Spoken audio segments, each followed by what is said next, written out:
बांग्लादेश में शेख हसीना सरकार के तख्तापलट को जो लोग छात्र क्रांति बता रहे थे, उन्हें पता होना चाहिए कि उसके बाद से अब आए दिन वहां पर छोटी बड़ी क्रांतियां हो रही हैं। ताजा क्रांति पड़ोसी देश के संविधान से धर्मनिरपेक्ष शब्द को हटाने की मांग को लेकर है।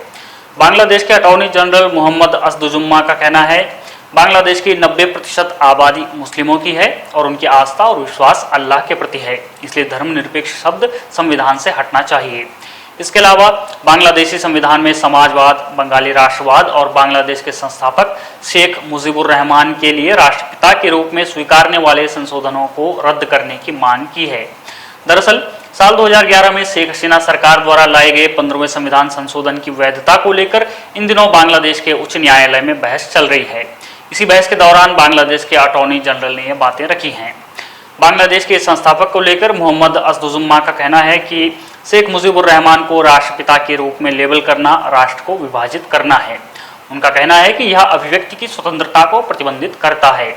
उन्होंने आगे कहा, शेख मुजीब के योगदान का सम्मान करना आवश्यक है। हमारे मुक्ति संग्राम में उनके योगदान को नकारा नहीं जा सकता, लेकिन 15वें संशोधन में इस उपाधि को शामिल करने से विभाजन की भावना पैदा होती है। बांग्लादेश के अंतरिम सरकार के अटॉर्नी जनरल शेख मुजीब के सम्मान की बात तो कर रहे हैं, लेकिन जमीनी हकीकत इसके विपरीत है। तख्तापलट के बाद हमने देखा कि कैसे शेख मुजीबुर रहमान की मूर्तियों को तोड़ा गया, उन पर पेशाब की गई, उनकी स्मृति में मनाए जाने वाले दिवस रद्द कर दिए गए। बांग्लादेश के गठन की याद की तारीखों को मिटाने का काम निरंतर जारी है और हाल की खबरें बताती हैं कि राष्ट्रपति भवन से भी शेख मुजीबुर रहमान की तस्वीरें हटा दी गई हैं। बांग्लादेश की अंतरिम सरकार अब उन अनुच्छेदों की मुखालफत भी कर रही है जो अन्य धर्मों जैसे कि हिंदू, बौद्ध, ईसाइयों को समान अधिकार देने की बात करते हैं।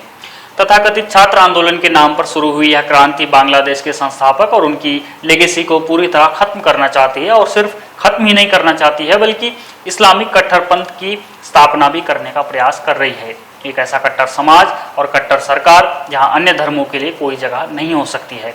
बने रहिए हमारे साथ, देखते रहिए द पैम्फलेट।